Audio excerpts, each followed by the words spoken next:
श्री गणपत्यथर्वशीर्षां हरि ओं नमस्ते गणपतये त्वमेव प्रत्यक्षं तत्त्वमसि त्वमेव केवलं कर्तासि त्वमेव केवलं धर्तासि त्वमेव केवलं हर्तासि त्वमेव सर्वं खल्विदं ब्रह्मासि त्वं साक्षादात्मासि नित्यं ऋतं वच्मि सत्यं वच्मि अवत्वं माम् अवक्तारम् अवश्रोतारम् अवदातारम् अवधातारम् अवानुचानमवशिष्याम् अवपश्चात्तात् अवपुरस्तात् अवोत्तरात्तात् अवदक्षिणात्तात् अवचोर्ध्वात्तात् अवाधरात्तात् सर्वतो मां पाहि पाहि समन्तात् त्वं वाङ्मयस्त्वं चिन्मयः त्वमानन्दमयस्त्वं ब्रह्ममयः त्वं सच्चिदानन्दाद्वितीयोऽसि त्वं प्रत्यक्षं ब्रह्मासि त्वं ज्ञानमयो विज्ञानमयोऽसि सर्वं जगदिदं तत्तो जायते सर्वं जगदिदं त्वत्तिष्ठति सर्वं जगदिदं त्वयि लयमेष्यति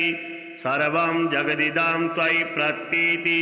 त्वं भूमिरापो नलो नीलो नभः त्वं चत्वारि वाक्पदानि त्वं गुणत्रयातीतः त्वं वस्थात्रयातीतः त्वं देहत्रयातीतः त्वं कालत्रयातीतः त्वं मूलाधारस्थितोऽसि नित्यं त्वं शक्तित्रयात्मकः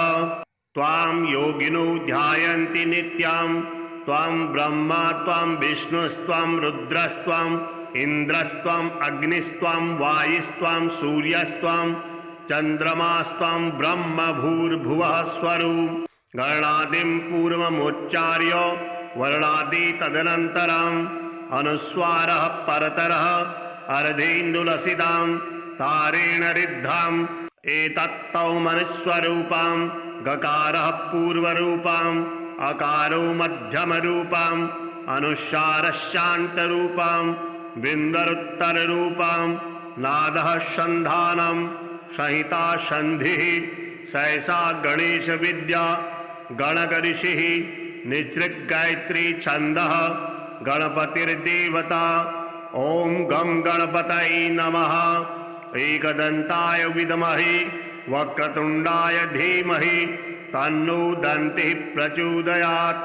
एकदन्तं चतुर्हस्तं पाशमङ्कुशधारिणं रदं च वरदं हस्तैर्बिभ्राणं मूषकध्वजं रक्तं लम्बोदरं शूर्पा कर्णकं रक्तवाससं रक्तगन्धानुलिप्ताङ्गं रक्तपुष्पैः सुपूजितं भक्तानुकम्पिनं देवं जगत्कारणमच्युतम् आविर्भूतं सृष्टादौ प्रकृतेः पुरुषात् परम् एवं ध्यायति यो नित्यं स योगी योगिनां वरः नमो व्रातपतये नमो गणपतये नमः प्रमथपतये नमस्ते सुलम्बोदराय एकदन्ताय विघ्ननाशिने शिवसुताय श्रीवरदमूर्तये नमो नमः एतदर्थौ शीर्षां यो धीते स ब्रह्म भूयाय कल्पते स सर्वतः सुखमेधते स सर्वविघ्नेन बाध्यते स पञ्चमहापापात् प्रमुच्यते सायमधियानो दिवसकृतं पापं नाशयति प्रातर्धियानो रात्रे कृतं पापं नाशयति सायं प्रातः प्रयुञ्जानो अपापो भवति सर्वत्राधियानो अपिघ्नो भवति धर्मार्थकाममोक्षं च विन्दति इदम् अथर्वशीर्षमशिष्याय न देयं यो यदि मोहाद्दास्यति स पापीयान् भवति सहस्रावर्तनात् यं यं कामधीते तं तमनेन साधयेत् अनेन गणपतिर्भिषिञ्चति स वाग्मी भवति चतुर्थ्यामनुष्णान् जपति स विद्यावान् भवति स योऽसौवान् भवति इत्यथर्वणवाक्यां ब्रह्माद्यावरणं विद्यात् न विभेदि कदाचनेति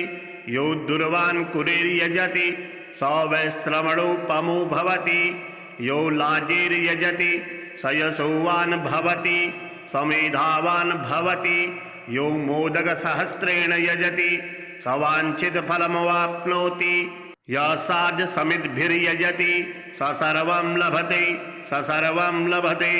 अष्टौ ब्राह्मणान् सम्यक् गृहीत्वा सूर्यवर्चस्वी भवति। सूर्यग्रहे महानद्यां प्रतिमा सन्निधौ वा जपत्वा सिद्धमन्त्रो भवति। महाविघ्नात् प्रमुच्यते महादोषात् प्रमुच्यते महापापात् प्रमुच्यते। सा सर्वविद् भवति सा सर्वविद् भवति यैवं वेद इत्युपनिषद। ॐ सहनाववतु सहनौ भुनक्तु सह वीर्यं करवावहै तेजस्विनावधीतमस्तु मा विद्विषावहै। ॐ भद्रं कर्णेभिः शृणुयामद्देवा भद्रं पश्येमाक्षभिर्यजत्राः स्थिरैरङ्गैस्तुष्ट्वा सस्तनूभिः वश्येमद्देवहितं जदायुः। ॐ स्वस्ति न इन्द्रो वृधस्रवाः स्वस्ति नः पूषा विश्ववेदाः स्वस्ति नस्तार्क्ष्यो अरिष्टनेमिः स्वस्ति नो बृहस्पतिर्दधातु। ॐ शान्तिः शान्तिः शान्तिः। हरि ॐ नमस्ते गणपतये त्वमेव प्रत्यक्षं तत्त्वमसि त्वमेव केवलं कर्तासि त्वमेव केवलं धर्तासि त्वमेव केवलं हर्तासि त्वमेव सर्वं खल्विदं ब्रह्मासि। त्वं साक्षादात्मासि नित्यं ऋतं वच्मि सत्यं वच्मि अवत्वं माम् अवक्तारम् अवश्रोतारम् अवदातारम् अवधातारम् अवानुचानमवशिष्याम् औपश्चात्तात् औपुरस्तात् औत्तरात्तात् अवदक्षिणात्तात् अवचोर्ध्वात्तात् अवाधरात्तात् सर्वतो मां पाहि पाहि समन्तात्। त्वं वाङ्मयस्त्वं चिन्मयः त्वमानन्दमयस्त्वं ब्रह्ममयः त्वं सच्चिदानन्दाद्वितीयोऽसि त्वं प्रत्यक्षं ब्रह्मासि त्वं ज्ञानमयो विज्ञानमयोऽसि। सर्वं जगदिदं तत्तो जायते सर्वं जगदिदं त्वत्तिष्ठति सर्वं जगदिदं त्वयि लयमेष्यति सर्वं जगदिदं त्वयि प्रतीति। त्वं भूमिरापो नलो नीलो नभः त्वं चत्वारि वाक्पदानि त्वं गुणत्रयातीतः त्वं वस्थात्रयातीतः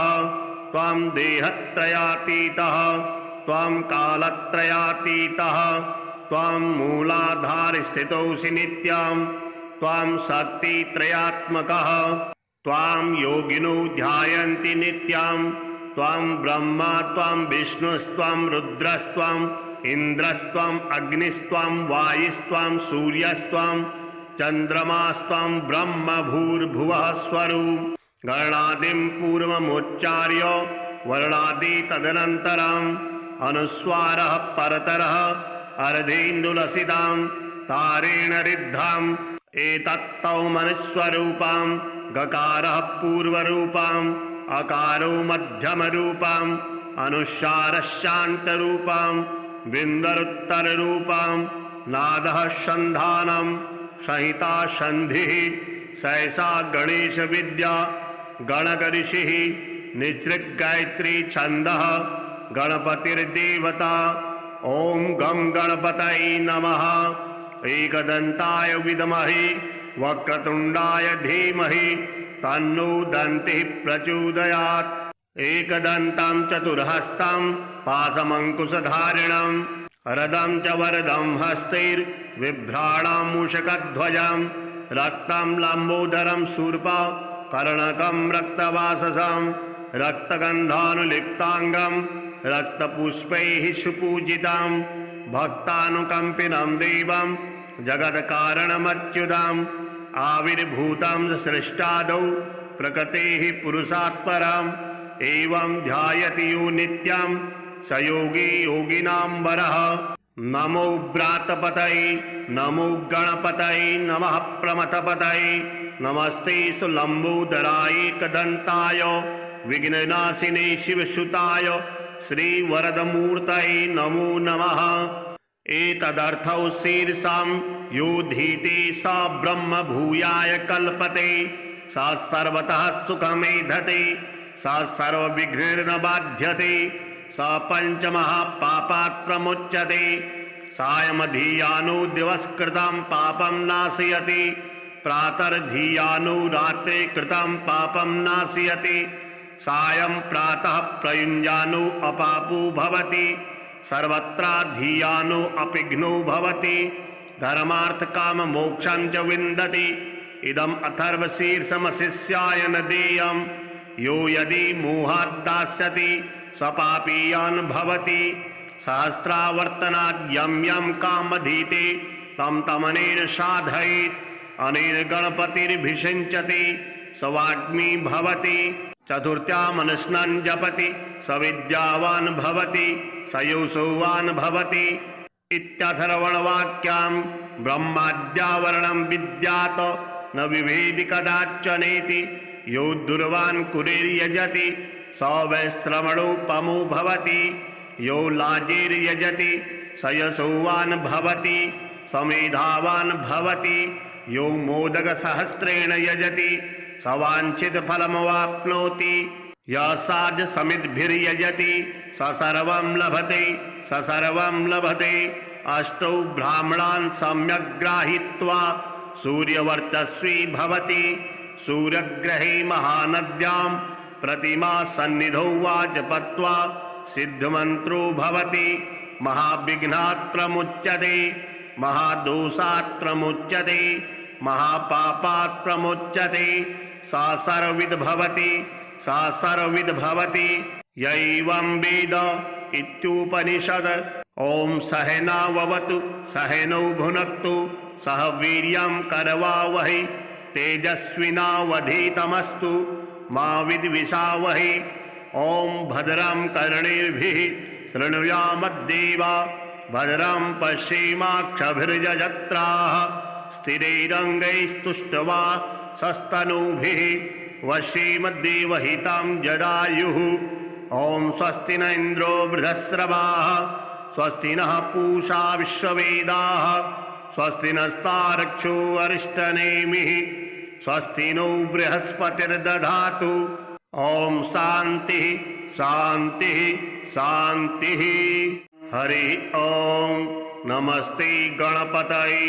त्वमेव प्रत्यक्षं तत्त्वमसि त्वमेव केवलं कर्तासि त्वमेव केवलं धर्तासि त्वमेव केवलं हर्तासि त्वमेव सर्वं खल्विदं ब्रह्मासि त्वं साक्षादात्मासि नित्यं ऋतं वच्मि सत्यं वच्मि अवत्वं माम् अवक्तारम् अवश्रोतारम् अवदातारम् अवधातारम् अवानुचानमवशिष्याम् औपश्चात्तात् औपुरस्तात् औत्तरात्तात् अवदक्षिणात्तात् अवचोर्ध्वात्तात् अवाधरात्तात् सर्वतो मां पाहि पाहि समन्तात्। त्वं वाङ्मयस्त्वं चिन्मयः त्वमानन्दमयस्त्वं ब्रह्ममयः त्वं सच्चिदानन्दाद्वितीयोऽसि त्वं प्रत्यक्षं ब्रह्मासि त्वं ज्ञानमयो विज्ञानमयोऽसि सर्वं जगदिदं तत्तो जायते सर्वं जगदिदं त्वत्तिष्ठति सर्वं जगदिदं त्वयि लयमेष्यति सर्वं जगदिदं त्वयि प्रतीति। त्वं भूमिरापो नलो नीलो नभः त्वं चत्वारि वाक्पदानि त्वं गुणत्रयातीतः त्वं वस्थात्रयातीतः त्वं देहत्रयातीतः त्वं कालत्रयातीतः त्वं मूलाधारस्थितोऽसि नित्यं त्वां शक्तित्रयात्मकः त्वां योगिनो ध्यायन्ति नित्यां त्वां ब्रह्मा त्वां विष्णुस्त्वां रुद्रस्त्वां इन्द्रस्त्वां अग्निस्त्वां वायुस्त्वां सूर्यस्त्वां चन्द्रमास्त्वां ब्रह्म भूर्भुवः स्वरूप गणादिं पूर्वमुच्चार्य वर्णादि तदनन्तरम् अनुस्वारः परतरः अर्धेन्दुलसितां तारेण रिद्धाम् एतत्तौ मनुस्वरूपां गकारः पूर्वरूपाम् अकारो मध्यमरूपाम् अनुस्वारश्चान्तरूपाम् बिन्दरुत्तररूपाम् नादः सन्धानं संहिता सन्धिः सहसा गणेश विद्या गणकऋषिः निसृगायत्री छन्दः गणपतिर्देवता ओं गं गणपतये नमः एकदन्ताय विद्महे वक्रतुण्डाय धीमहि तन्नो दन्तिः प्रचोदयात् एकदन्तं चतुर्हस्तं पाशमङ्कुशधारिणं रदं च वरदं हस्तैर्बिभ्राणां मूषकध्वजं रक्तं लम्बोदरं शूर्पा कर्णकं रक्तवाससं रक्तगन्धानुलिप्ताङ्गं रक्तपुष्पैः सुपूजितं भक्तानुकम्पिनं देवं जगत्कारणमच्युतम् आविर्भूतं सृष्टादौ प्रकृतेः पुरुषात् परम् एवं ध्यायति यो नित्यं स योगी योगिनां वरः नमो व्रातपतये नमो गणपतये नमः प्रमथपतये नमस्ते सुलम्बोदराय एकदन्ताय विघ्ननाशिने शिवसुताय श्रीवरदमूर्तये नमो नमः एतदर्थौ शीर्षां यो धीते स ब्रह्म भूयाय कल्पते स सर्वतः सुखमेधते स सर्वविघ्नेन बाध्यते स पञ्चमहापापात् प्रमुच्यते सायमधियानो दिवसकृतं पापं नाशयति प्रातर्धियानो रात्रे कृतं पापं नाशयति सायं प्रातः प्रयुञ्जानो अपापो भवति सर्वत्राधियानो अपिघ्नो भवति धर्मार्थकाममोक्षं च विन्दति इदम् अथर्वशीर्षमशिष्याय न देयं यो यदि मोहाद्दास्यति स्वपापीयान् भवति सहस्रावर्तनात् यं यं कामधीते तं तमनेन साधयेत् अनेन गणपतिर्भिषिञ्चति स वाग्मी भवति चतुर्थ्यामनुष्णां जपति स विद्यावान् भवति स योऽसौवान् भवति इत्यथर्वणवाक्यां ब्रह्माद्यावरणं विद्यात् न विभेदि कदाचनेति यो दुर्वान् कुरेर्यजति स वैश्रवणोपमो भवति यो लाजेर्यजति स यशोवान् भवति स मेधावान् भवति यो मोदकसहस्रेण यजति स वाञ्छितफलमवाप्नोति यः साधसमिद्भिर्यजति स सर्वं लभते स सर्वं लभते अष्टौ ब्राह्मणान् सम्यक् गृहीत्वा सूर्यवर्चस्वी भवति सूर्यग्रहे महानद्यां प्रतिमा सन्निधौ वा जपत्वा सिद्धमन्त्रो भवति महाविघ्नात् प्रमुच्यते महादोषात् प्रमुच्यते महापापात् प्रमुच्यते सा सर्वविद् भवति सा सर्वविद् भवति यैवं वेद इत्युपनिषद ओम सहनाववतु सहनौ भुनक्तु सह वीर्यं करवावहै तेजस्विनावधीतमस्तु मा विद्विषावहै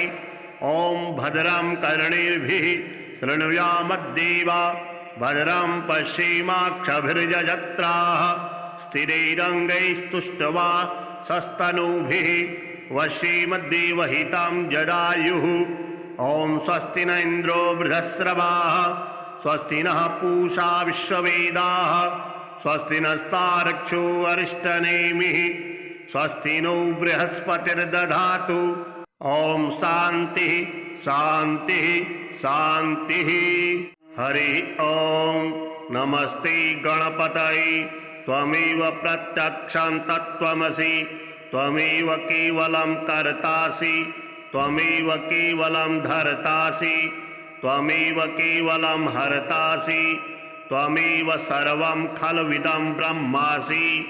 त्वां साक्षादात्मासि नित्यं ऋतं वच्मि सत्यं वच्मि अवत्वं माम् अवक्तारम् अवश्रोतारम् अवदातारम् अवधातारम् अवानुचानमवशिष्याम् औपश्चात्तात् औपुरस्तात् औत्तरात्तात् अवदक्षिणात्तात्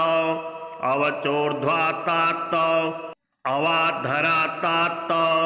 सर्वतो मां पाहि पाहि समन्तात् त्वं वाङ्मयस्त्वं चिन्मयः त्वमानन्दमयस्त्वं ब्रह्ममयः त्वं सच्चिदानन्दाद्वितीयोऽसि त्वं प्रत्यक्षं ब्रह्मासि त्वं ज्ञानमयो विज्ञानमयोऽसि सर्वं जगदिदं तत्तो जायते सर्वं जगदिदं त्वत्तिष्ठति सर्वं जगदिदं त्वयि लयमेष्यति सर्वं जगदिदं त्वयि प्रतीति त्वं भूमिरापो नलो नीलो नभः त्वं चत्वारि वाक्पदानि त्वं गुणत्रयातीतः त्वं वस्थात्रयातीतः त्वं देहत्रयातीतः त्वं कालत्रयातीतः त्वं मूलाधारस्थितोऽसि नित्यं त्वं शक्तित्रयात्मकः त्वां योगिनो ध्यायन्ति नित्यं त्वं ब्रह्मा त्वं विष्णुस्त्वं रुद्रस्त्वं इन्द्रस्त्वं अग्निस्त्वं वायुस्त्वं सूर्यस्त्वं चन्द्रमास्त्वं ब्रह्म भूर्भुवः स्वरूप गणादिं पूर्वमुच्चार्य वर्णादि तदनन्तरम् अनुस्वारः परतरः अर्धेन्दुलसितां तारेण रिद्धाम् एतत्तौ मनुस्वरूपां गकारः पूर्वरूपाम् अकारो मध्यमरूपाम्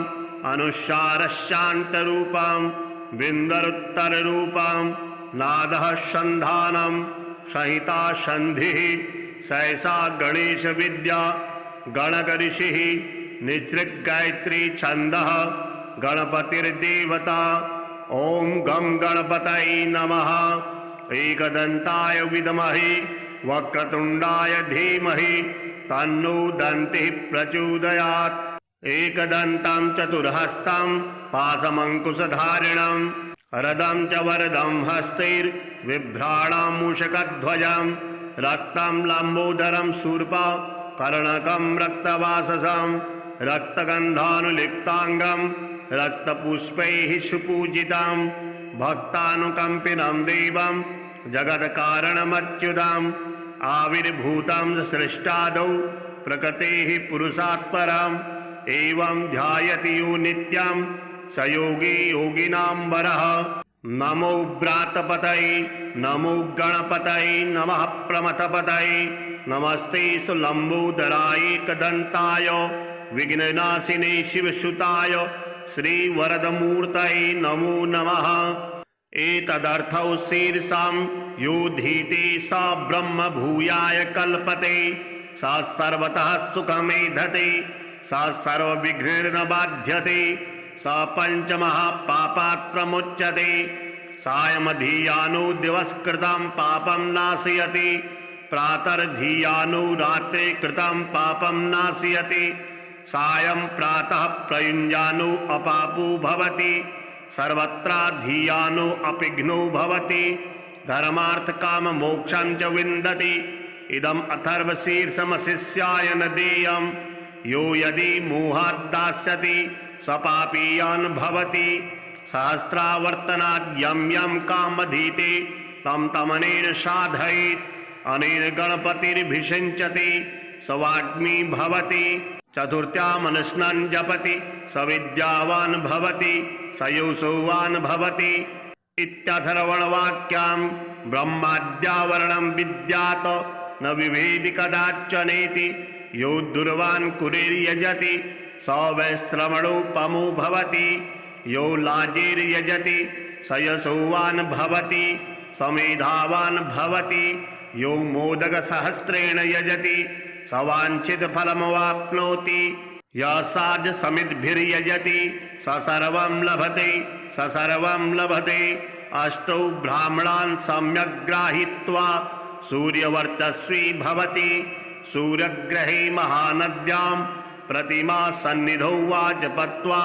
सिद्धमन्त्रो भवति महाविघ्नात् प्रमुच्यते महादोषात् प्रमुच्यते महापापात् प्रमुच्यते सा सर्वविद् भवति सा सर्वविद् भवति यैवं वेद इत्युपनिषद। ॐ सहनाववतु सहनौ भुनक्तु सह वीर्यं करवावहै तेजस्विनावधीतमस्तु मा विद्विषावहै। ॐ भद्रं कर्णेभिः शृणुयामद्देवा भद्रं पश्येमाक्षभिर्यजत्राः स्थिरैरङ्गैस्तुष्ट्वा सस्तनूभिः वश्येमद्देवहितं जदायुः। ॐ स्वस्ति न इन्द्रो वृधस्रवाः स्वस्ति नः पूषा विश्ववेदाः स्वस्ति नस्तार्क्ष्यो अरिष्टनेमिः स्वस्ति नो बृहस्पतिर्दधातु। ॐ शान्तिः शान्तिः शान्तिः। हरि ॐ नमस्ते गणपतये त्वमेव प्रत्यक्षं तत्त्वमसि त्वमेव केवलं कर्तासि त्वमेव केवलं धर्तासि त्वमेव केवलं हर्तासि त्वमेव सर्वं खल्विदं ब्रह्मासि त्वं साक्षादात्मासि नित्यं ऋतं वच्मि सत्यं वच्मि अवत्वं माम् अवक्तारम् अवश्रोतारम् अवदातारम् अवधातारम् अवानुचानमवशिष्याम् औपश्चात्तात् औपुरस्तात् औत्तरात्तात् अवदक्षिणात्तात् अवचोर्ध्वात्तात् अवाधरात्तात् सर्वतो मां पाहि पाहि समन्तात्। त्वं वाङ्मयस्त्वं चिन्मयः त्वमानन्दमयस्त्वं ब्रह्ममयः त्वं सच्चिदानन्दाद्वितीयोऽसि त्वं प्रत्यक्षं ब्रह्मासि त्वं ज्ञानमयो विज्ञानमयोऽसि सर्वं जगदिदं तत्तो जायते सर्वं जगदिदं त्वत्तिष्ठति सर्वं जगदिदं त्वयि लयमेष्यति सर्वं जगदिदं त्वयि प्रतीति। त्वं भूमिरापो नलो नीलो नभः त्वं चत्वारि वाक्पदानि त्वं गुणत्रयातीतः त्वं वस्थात्रयातीतः त्वं देहत्रयातीतः त्वं कालत्रयातीतः त्वं मूलाधारस्थितोऽसि नित्यं त्वं शक्तित्रयात्मकः त्वां योगिनो ध्यायन्ति नित्यं त्वं ब्रह्मा त्वं विष्णुस्त्वं रुद्रस्त्वं इन्द्रस्त्वम् अग्निस्त्वं वायुस्त्वं सूर्यस्त्वं चन्द्रमास्त्वं ब्रह्म भूर्भुवः स्वरूप गणादिं पूर्वमुच्चार्य वर्णादि तदनन्तरम् अनुस्वारः परतरः अर्धेन्दुलसितां तारेण रिद्धम् एतत्तौ मनुस्वरूपं गकारः पूर्वरूपम् अकारो मध्यमरूपम् अनुस्वारः शान्तरूपम् बिन्दरुत्तररूपम् नादः सन्धानं संहिता सन्धिः सहसा गणेश विद्या गणकऋषिः निसृगायत्री छन्दः गणपतिर्देवता। ॐ गं गणपतये नमः। एकदन्ताय विद्महे वक्रतुण्डाय धीमहि तन्नो दन्तिः प्रचोदयात्। एकदन्तं चतुर्हस्तं पाशमङ्कुशधारिणं रदं च वरदं हस्तैर्बिभ्राणं मूषकध्वजं रक्तं लम्बोदरं शूर्पा कर्णकं रक्तवाससं रक्तगन्धानुलिप्ताङ्गं रक्तपुष्पैः सुपूजितं भक्तानुकम्पिनं देवं जगत्कारणमच्युतम् आविर्भूतं सृष्टादौ प्रकृतेः पुरुषात् परम् एवं ध्यायति यो नित्यं स योगी योगिनां वरः। नमो व्रातपतये नमो गणपतये नमः प्रमथपतये नमस्ते लम्बोदराय एकदन्ताय विघ्ननाशिने शिवसुताय श्रीवरदमूर्तये नमो नमः। एतदर्थौ शीर्षां योधीते स ब्रह्म भूयाय कल्पते स सर्वतः सुखमेधते स सर्वविघ्नेन बाध्यते स पञ्चमहापापात् प्रमुच्यते सायमधियानो दिवसकृतं पापं नाशयति प्रातर्धियानो रात्रे कृतं पापं नाशयति सायं प्रातः प्रयुञ्जानो अपापो भवति सर्वत्राधियानो अपिघ्नो भवति धर्मार्थकाममोक्षं च विन्दति इदम् अथर्वशीर्षमशिष्याय न देयं यो यदि मोहाद्दास्यति स पापीयान् भवति सहस्रावर्तनात् यं यं कामधीते तं तमनेन साधयेत् अनेन गणपतिर्भिषिञ्चति स वाग्मी भवति चतुर्थ्यामनुष्णान् जपति स विद्यावान् भवति स योऽसोवान् भवति इत्यथर्वणवाक्यां ब्रह्माद्यावरणं विद्यात् न विभेदि कदाचनेति यो दुर्वान् कुरेर्यजति स वैश्रवणोपमो भवति यो लाजेर्यजति स यशोवान् भवति स मेधावान् भवति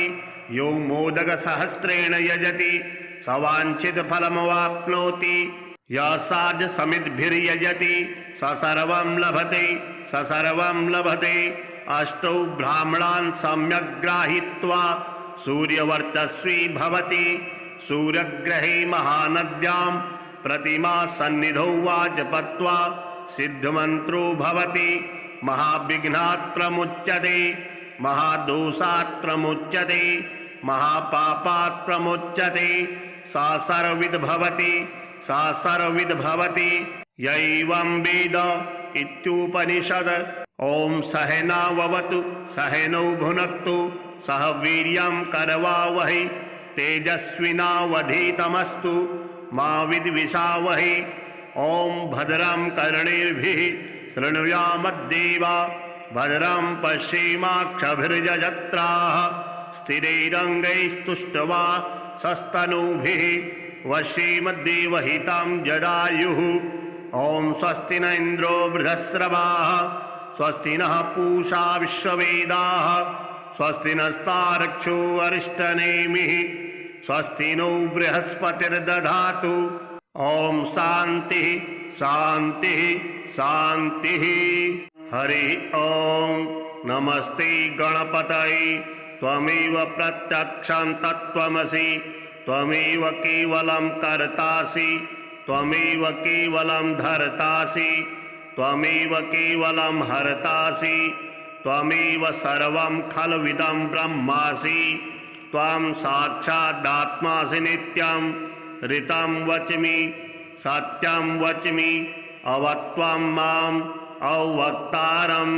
अवश्रोतारम् अवदातारम् अवधातारम् अवानुचानमवशिष्याम् औपश्चात्तात् औपुरस्तात् औत्तरात्तात् अवदक्षिणात्तात् अवचोर्ध्वात्तात् अवाधरात्तात् सर्वतो मां पाहि पाहि समन्तात् त्वं वाङ्मयस्त्वं चिन्मयः त्वमानन्दमयस्त्वं ब्रह्ममयः त्वं सच्चिदानन्दाद्वितीयोऽसि त्वं प्रत्यक्षं ब्रह्मासि त्वं ज्ञानमयो विज्ञानमयोऽसि सर्वं जगदिदं तत्तो जायते सर्वं जगदिदं त्वत्तिष्ठति सर्वं जगदिदं त्वयि लयमेष्यति सर्वं जगदिदं त्वयि प्रतीति त्वं भूमिरापो नलो नीलो नभः त्वं चत्वारि वाक्पदानि त्वं गुणत्रयातीतः त्वं वस्थात्रयातीतः त्वं देहत्रयातीतः त्वं कालत्रयातीतः त्वं मूलाधारस्थितोऽसि नित्यं त्वं शक्तित्रयात्मकः त्वां योगिनो ध्यायन्ति नित्यं त्वं ब्रह्मा त्वं विष्णुस्त्वं रुद्रस्त्वम् इन्द्रस्त्वम् अग्निस्त्वं वायुस्त्वं सूर्यस्त्वं चन्द्रमास्त्वं ब्रह्म भूर्भुवः स्वरूप गणादिं पूर्वमुच्चार्य वर्णादि तदनन्तरम् अनुस्वारः परतरः अर्धेन्दुलसितां तारेण रिद्धाम् एतत्तौ मनुस्वरूपां गकारः पूर्वरूपाम् अकारो मध्यमरूपाम् अनुस्वारश्चान्तरूपां बिन्दरुत्तररूपां नादः सन्धानं संहिता सन्धिः सहसा गणेश विद्या गणकऋषिः निसृग्गायत्री छन्दः गणपतिर्देवता। ओं गं गणपतये नमः। एकदन्ताय विद्महे वक्रतुण्डाय धीमहि तन्नो दन्तिः प्रचोदयात्। एकदन्तं चतुर्हस्तं पाशमङ्कुशधारिणं रदं च वरदं हस्तैर्बिभ्राणां मूषकध्वजं रक्तं लम्बोदरं शूर्पा कर्णकं रक्तवाससं रक्तगन्धानुलिप्ताङ्गं रक्तपुष्पैः सुपूजितं भक्तानुकम्पिनं देवं जगत्कारणमच्युतम् आविर्भूतं सृष्टादौ प्रकृतेः पुरुषात् परम् एवं ध्यायति यो नित्यं स योगी योगिनां वरः। नमो व्रातपतये नमो गणपतये नमः प्रमथपतये नमस्ते सुलम्बोदराय एकदन्ताय विघ्ननाशिने शिवसुताय श्रीवरदमूर्तये नमो नमः। एतदर्थौ शीर्षां यो धीते स ब्रह्म भूयाय कल्पते स सर्वतः सुखमेधते स सर्वविघ्नेन बाध्यते स पञ्चमहापापात् प्रमुच्यते सायमधियानो दिवसकृतं पापं नाशयति प्रातर्धियानो रात्रे कृतं पापं नाशयति सायं प्रातः प्रयुञ्जानो अपापो भवति सर्वत्राधियानो अपिघ्नो भवति धर्मार्थकाममोक्षं च विन्दति। इदम् अथर्वशीर्षमशिष्याय न देयं यो यदि मोहाद्दास्यति स्वपापीयान् भवति सहस्रावर्तनात् यं यं कामधीते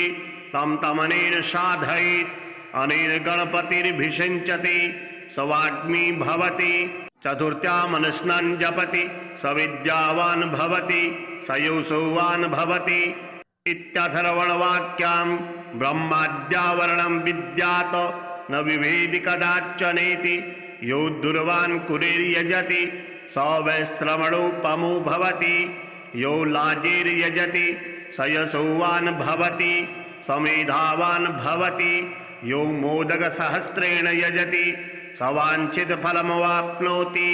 यः साधसमिद्भिर्यजति स सर्वं लभते स सर्वं लभते। अष्टौ ब्राह्मणान् सम्यक् गृहीत्वा सूर्यवर्चस्वी भवति सूर्यग्रहे महानद्यां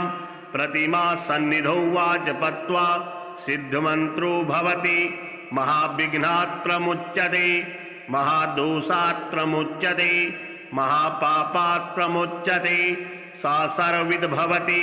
सा सर्वविद् भवति यैवं वेद इत्युपनिषद। ओं सहनाववतु सहनौ भुनक्तु सह वीर्यं करवावहै तेजस्विनावधीतमस्तु मा विद्विषावहै। ओं भद्रं कर्णेभिः शृणुयामद्देवा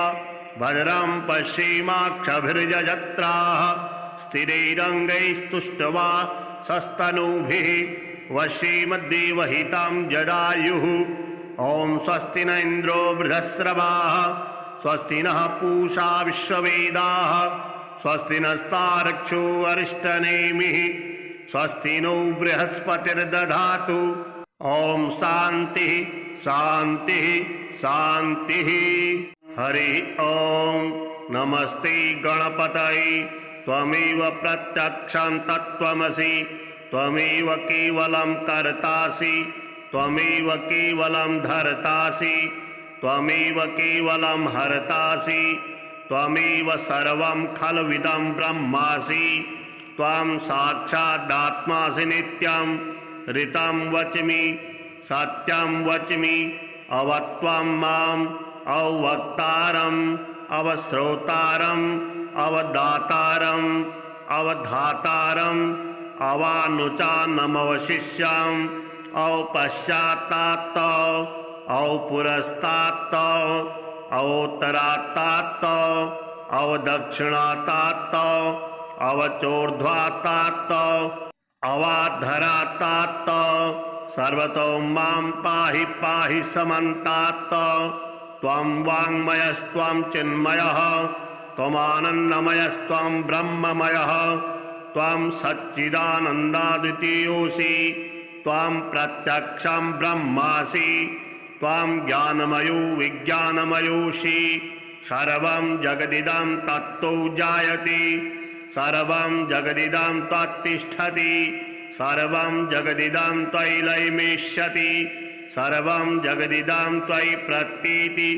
त्वं भूमिरापो नलो नीलो नभः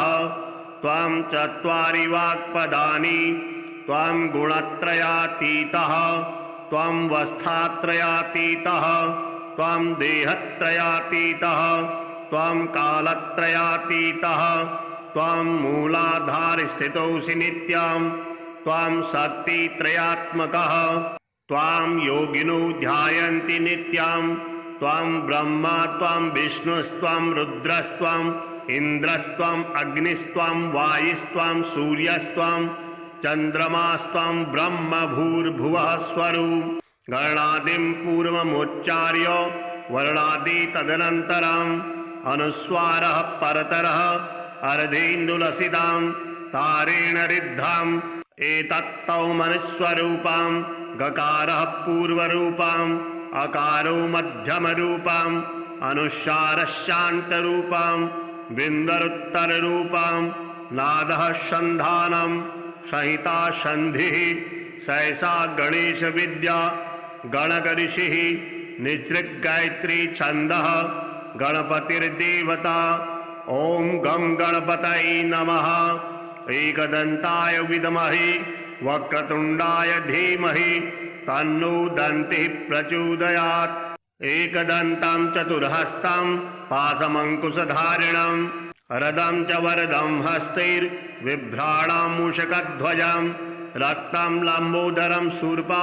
कर्णकं रक्तवाससं रक्तगन्धानुलिप्ताङ्गं रक्तपुष्पैः सुपूजितं भक्तानुकम्पिनं देवं जगत्कारणमच्युतम् आविर्भूतं सृष्टादौ प्रकृतेः पुरुषात् परम् एवं ध्यायति यो नित्यं स योगी योगिनां वरः नमो व्रातपतये नमो गणपतये नमः प्रमथपतये नमस्ते सुलम्बोदराय एकदन्ताय विघ्ननाशिने शिवसुताय श्रीवरदमूर्तये नमो नमः एतदर्थौ शीर्षां यो धीते स ब्रह्म भूयाय कल्पते स सर्वतः सुखमेधते स सर्वविघ्नेन बाध्यते स पञ्चमहापापात् प्रमुच्यते सायमधीयानो दिवसकृतं पापं नाशयति प्रातर्धीयानो रात्रे कृतं पापं नाशयति सायं प्रातः प्रयुञ्जानो अपापो भवति सर्वत्र धीयानो अपिघ्नो भवति धर्मार्थकाममोक्षं च विन्दति इदम् अथर्वशीर्षमशिष्याय न देयं यो यदि मोहात् दास्यति स पापीयान् भवति सहस्रावर्तनात् यं यं कामधीते तं तमनेन साधयेत् अनेन गणपतिर्भिषिञ्चति स वाग्मी भवति चतुर्थ्यामनुष्णान् जपति स विद्यावान् भवति स योऽसौवान् भवति इत्यथर्वणवाक्यां ब्रह्माद्यावरणं विद्यात् न विभेदि कदाचनेति यो दुर्वान् कुरेर्यजति स वैश्रवणोपमो भवति यो लाजेर्यजति स यशोवान् भवति स मेधावान् भवति यो मोदकसहस्रेण यजति स वाञ्छितफलमवाप्नोति यः साध्यसमिद्भिर्यजति स सर्वं लभते स सर्वं लभते अष्टौ ब्राह्मणान् सम्यक् गृहीत्वा सूर्यवर्चस्वी भवति सूर्यग्रहे महानद्यां प्रतिमा सन्निधौ वा जपत्वा सिद्धमन्त्रो भवति महाविघ्नात् प्रमुच्यते महादोषात् प्रमुच्यते महापापात् प्रमुच्यते सा सर्वविद भवति सा सर्वविद भवति यैवं वेद इत्युपनिषद ॐ सहनाववतु सहनौ भुनक्तु सह वीर्यं करवावहै तेजस्विनावधीतमस्तु मा विद्विषावहै। ॐ भद्रं कर्णेभिः शृणुयामद्देवा भद्रं पश्येमाक्षभिर्यजत्राः स्थिरैरङ्गैस्तुष्ट्वा सस्तनूभिः वश्येमद्देवहितं जदायुः। ॐ स्वस्ति न इन्द्रो वृद्धश्रवाः स्वस्ति नः पूषा विश्ववेदाः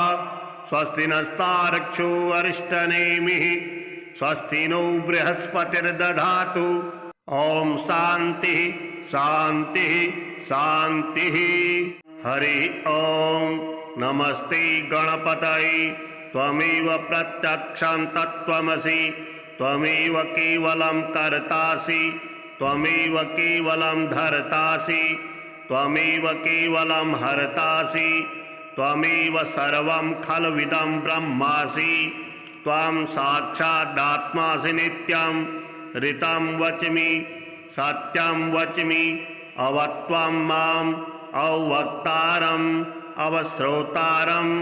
अवदातारम् अवधातारम् अवानुचानमवशिष्याम् औपश्चात्तात् औपुरस्तात् औत्तरात्तात् अवदक्षिणात्तात् अवचोर्ध्वात्तात् अवाधरात्तात् सर्वतो मां पाहि पाहि समन्तात्। त्वं वाङ्मयस्त्वं चिन्मयः त्वमानन्दमयस्त्वं ब्रह्ममयः त्वं सच्चिदानन्दाद्वितीयोऽसि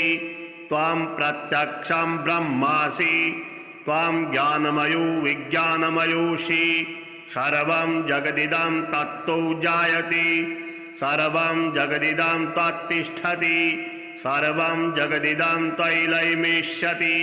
सर्वं जगदिदं त्वयि प्रतीति। त्वं भूमिरापो नलो नीलो नभः त्वं चत्वारि वाक्पदानि त्वं गुणत्रयातीतः त्वं वस्थात्रयातीतः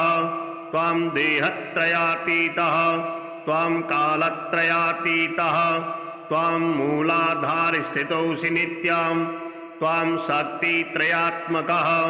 त्वां योगिनो ध्यायन्ति नित्यं